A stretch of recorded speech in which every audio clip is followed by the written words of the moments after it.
Alright, ladies and gentlemen, welcome back to another video. Today, I'm a little ticked off because I just found out the gym is not open and I already drank half my pre-workout, made a protein shake. A little disappointed in the UFC gym because they close so often. Like for every single little holiday, they're always closed, which is really annoying.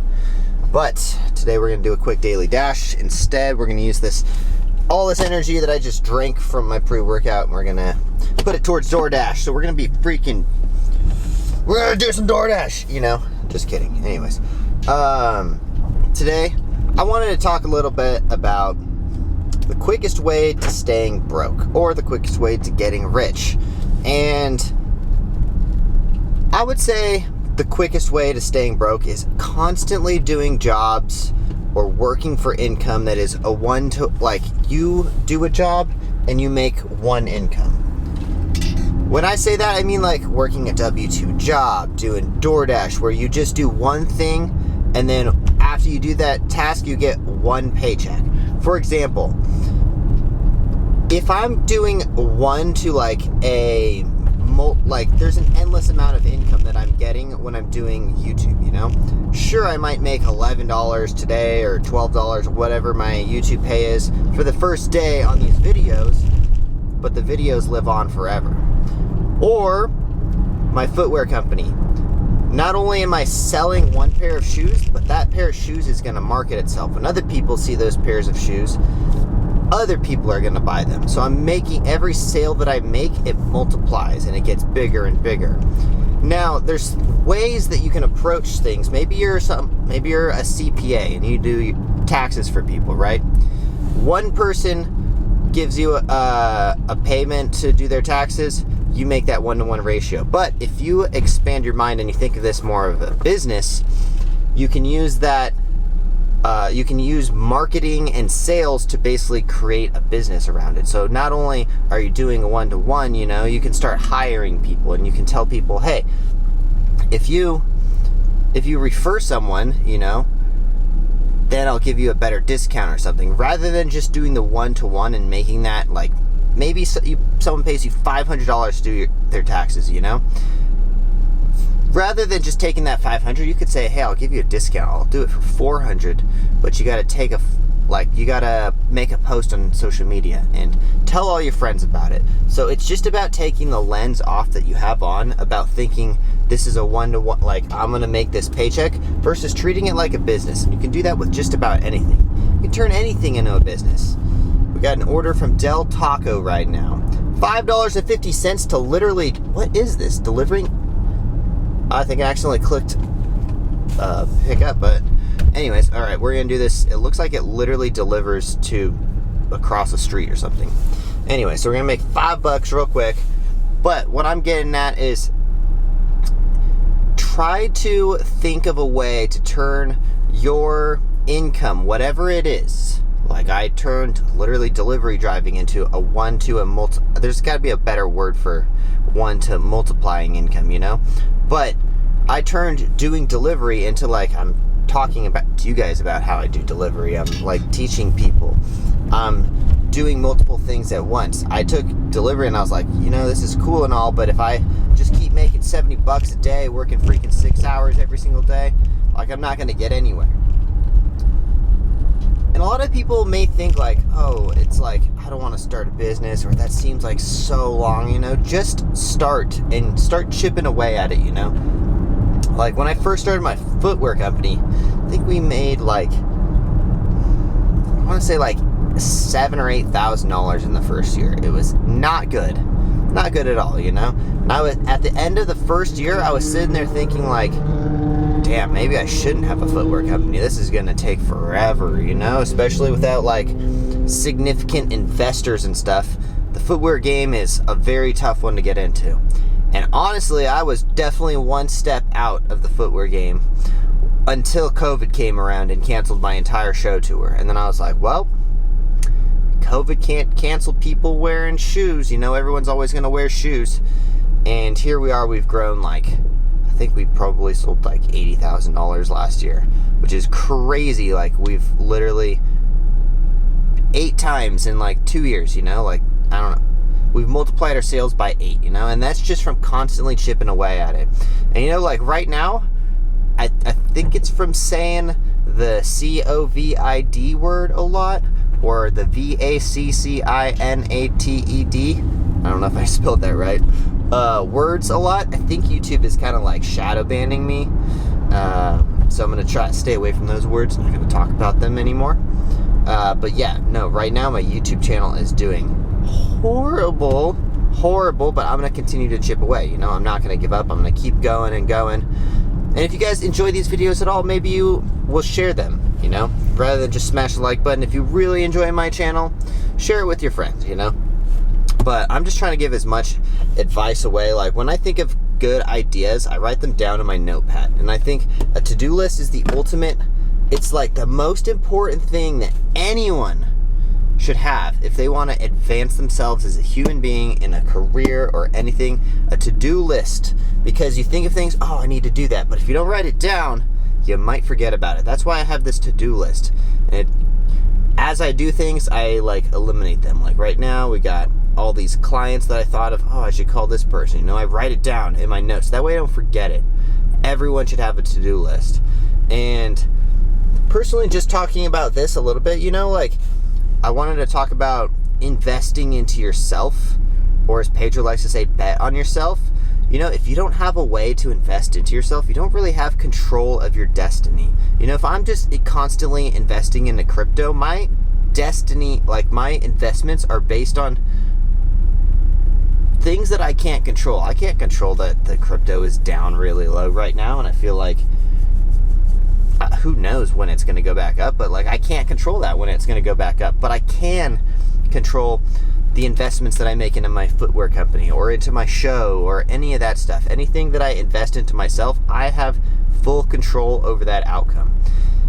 That's why honestly I might just freaking pull all, if crypto goes back up pretty soon, I'm thinking about just pulling all my money out of it and just constantly investing into my companies, because I can really control that outcome, and I really see it right now. I'm like, damn, crypto went down pretty hard just out of nowhere, and it's nothing that I can do, you know.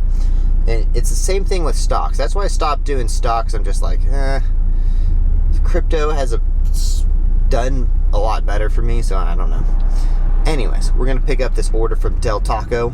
I'll be right back. And for those of you who are new, the Daily Dash is just me rambling. So if you see the Daily Dash in the thumbnail, don't complain. Just know that I'm going to be all over the place. And I just like to give advice on things that I learn throughout life. And the more I can tell you guys about it, the more it ingrains into my head. You know, if I repeat something, or if I tell someone about something, like yesterday's video, I talked about leadership. I don't know if that's going to come out before or after this video. But when I talk about these things, I actually remember them. And I would suggest that to everyone else. You know, if you learn something, talk to your friends about it. Otherwise, you're gonna forget it, you know? That's why the to-do list is so important. Anyways, be right back. Let's pick up this order. All right, just picked up the order. Guys, what is everyone's New Year's resolution? Comment down below. Let's keep each other accountable. My New Year's resolution is a big one for me, and it is to not drink alcohol anymore. I want to take an entire year off of alcohol, and I really think that that one thing, because of how much it costs me, because of how much mental capacity it costs me, because of just nothing good comes from it, I think just doing that can really change my life. So that is my one New Year's resolution. That's the only New Year's resolution I have. I don't need to go to the gym more. I don't need to do anything else. All I need to do is stop drinking. Let me know your guys' New Year's resolutions down below. Comment down below what they are. Because if you don't put it out into the world, you know, if you just kind of make it with yourself, it's not going to work, you know. So my New Year's resolution, I hope that I can not drink any alcohol this year. Now, I don't hope that. I need to, like, literally apply that. Like, in my head, I'm telling myself, don't be a pussy. You can totally quit and not ever drink anymore, you know? Nothing good comes from it. So that's my one New Year's resolution. Anyways, all right, we're already pulling up to this place because it's literally like across the street. Be right back. drop off an order, and as you're like knocking, you look down at the phone and it says, please do not knock, and you're like, oh shit, fuck. But that just happened to me right now. I think they'll be fine. I did a nice little gentle knock. Wasn't loud or anything, you know. They'll be fine, you know. I don't understand why people don't want to knock, unless you got like freaking super annoying dogs. Why would you not want someone to knock to let you know, hey, the food's right here, you know? But anyways, so I'm probably gonna get a 1-star for those 3 little knocks that I did, but whatever. It said, it literally, please do not knock, all in exclamation, or all in caps, all exclamation marks. But I didn't look at that until, like, because I'm walking up, I gotta take the photo. I'm not looking at the actual thing. I take the photo, press accept or whatever, you know, submit photo, and then it's loading. So I'm like, as I'm about to walk away, I just go, you know. Does that ever happen to you guys? Anyways, I don't really. Sometimes I read the directions before, but sometimes I forget to. And that was one of those ones where I forgot to, because I was carrying 2. I had to carry their drinks in their bag, so I couldn't really like look at my phone and scroll or anything, you know. It's a process, but anyways, I'm done making excuses. They'll live with the 3 knocks. I don't know why it's such a big deal though. Exclamation marks and freaking capitalizations and all that stuff. Whoa, we got $11. Ooh, normally I wouldn't take this because it literally delivers way the opposite direction, but if anything, this is definitely a post tip because it is $6.25 to, wait, no, I mean, it's man, I didn't look at the miles, but it's $11.50 for this order. I think it said 6 miles, but I don't know. Anyway, so it looks like it could be a post tip because it is from this pho place. It's called Pho Saigon. I don't know. Anyways, all right, be right back after we pick up this order because I'm merging and I need to pay attention. Be right back. All right, so we got a really big order. This order is so big, there's no way it could fit in a Doordash bag. It is like freaking huge. So I think we're definitely gonna get a post tip. I just saw the order is 5.4 miles away, and it's for $11.50. Double the mileage, which I think is going to result in a big post tip because it's a nice big order. Who knows though? It's also delivering to a really like rich area. Not gonna lie, it is way further than I thought it was. I did like. Do you guys ever notice that when the orders are really far, DoorDash does this thing and it zooms it so it looks like it's like not that far, but it's actually pretty far. But it said 5.4 miles or 5.5 miles, so I should have known. But anyways, we're driving way out of the way, super far east, all the way to the Green Valley Ranch area. And then I'm gonna have to drive all the way back. So hopefully we'll just park by Cheesecake Factory and get an order that takes me back west. Ideally, you know, it is the New Year's. Well, it's December 31st, so it's kind of a holiday. We're having a big party tonight at my house. It's gonna be very hard for me to not drink, but guys, I need some help. What are some substitutions for alcohol? Like, I haven't drank soda in a really long time, but I'm thinking maybe getting like some nice, like, I don't know, nice sodas or something would be a good substitution for me, you know? Maybe something like kind of healthy still, like ginger. Well, that's not healthy, but like I'm gonna try to stay away from like just straight up Coca-Cola or something, you know? But I feel like I need a good substitute, and you can't just drink pre-workout all day. Basically, all I ever drink is coffee, water, pre-workout, alcohol. So, gotta find something that's in the middle. Maybe I'll just drink a bunch of oat milk or something. I don't know. Anyways, I'll be right back. Let's drop off this order. It's pretty far away, though. I think I've got it. I think I know what can be my substitute. There was these CBD drinks that were at one of these parties I went to recently. CBD drink, I think, could be the ultimate substitution. I don't know, maybe I'll start smoking weed again. I honestly stopped smoking weed like a few years ago. I just can't do it anymore. Marijuana is not, it just doesn't work well with me. I get too paranoid. I think I get way too inside of my head. Do you guys smoke weed? Let me know in the comments down below. I have a funny story. It's been so long and I don't do Postmates anymore, but I have a funny story. I was definitely like a little stoner when I first started doing Postmates. This is like 4 or 5 years ago now or so, 2017. It was when those vape pens kind of first came out. Maybe they didn't first come out, but they were pretty new, and I got one of those vape pens.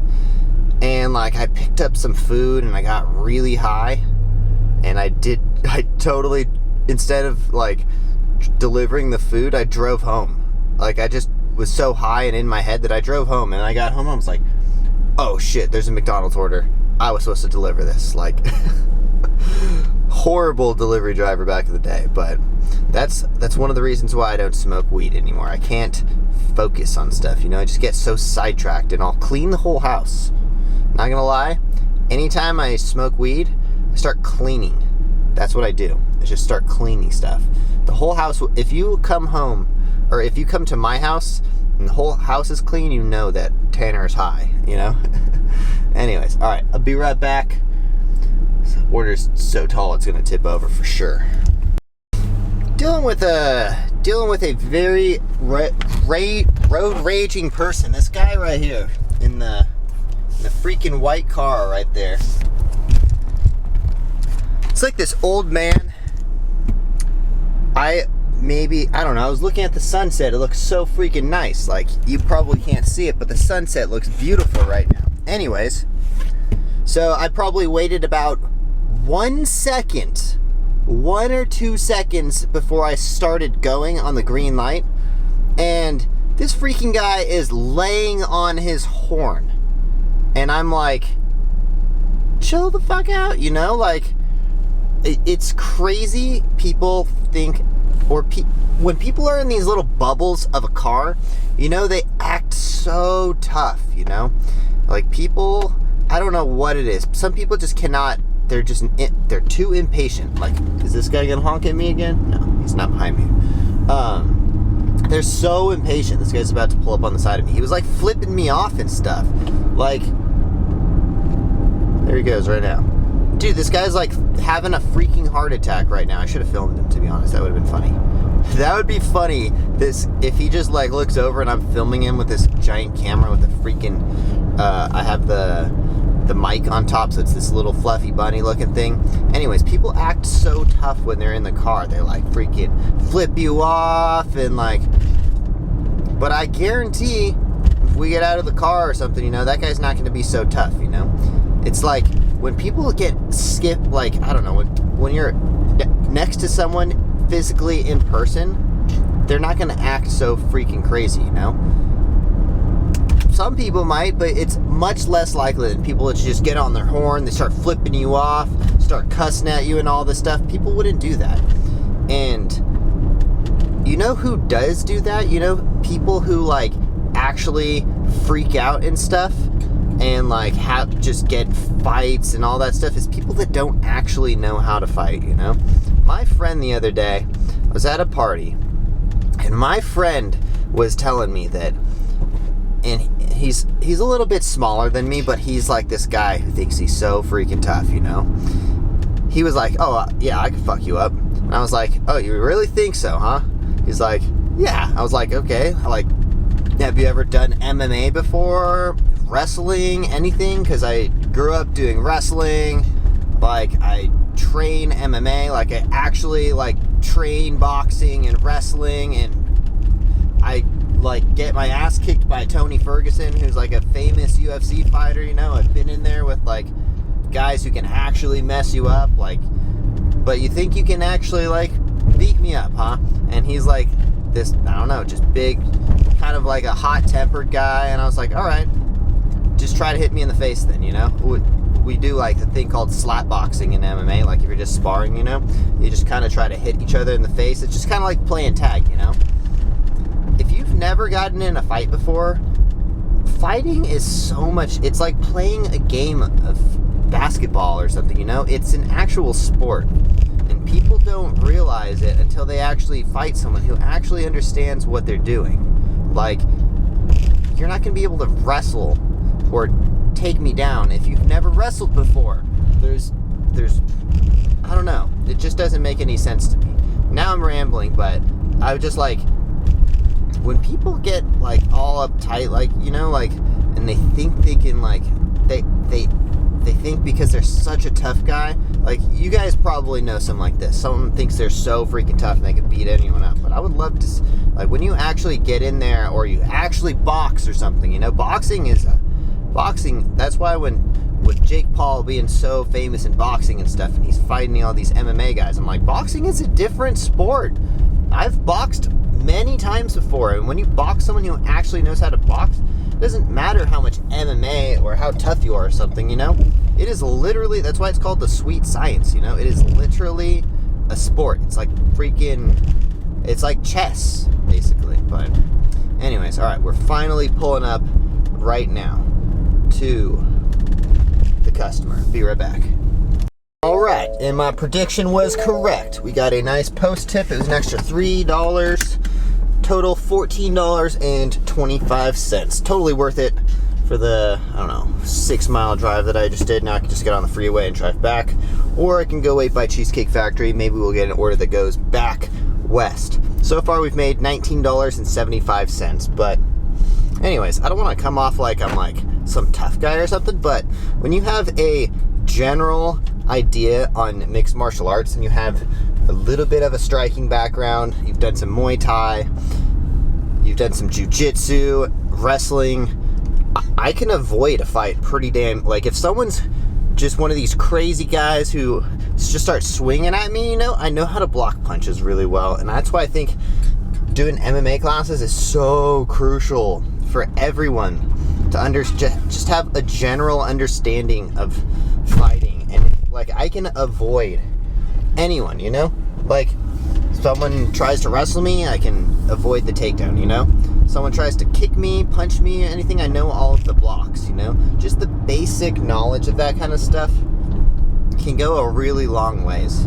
And the people that are crazy and have like bad tempers generally don't understand, like, you don't see UFC, well, I can't say that, but most 99% of UFC fighters are like the most calm, caring people, you know? They're super nice and everything, you know?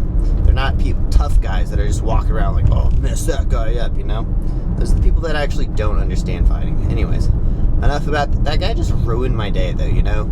Someone who's like flipping you off and all that stuff, just total way to ruin your day. But anyways, I'm not gonna let him ruin my day. I'm gonna continue on. I'm gonna go home, clean up the house, and I'm gonna end today's video right there. So if you guys enjoy these videos at all, I know today was totally like a off-topic random daily dash. If you guys like these videos, let me know in the comments down below. And if you made it to the end, let me know. I made it to the end. I will know you are one of the best subscribers that I got. Anyways, we'll see you guys in the next one. Thanks for watching. Peace.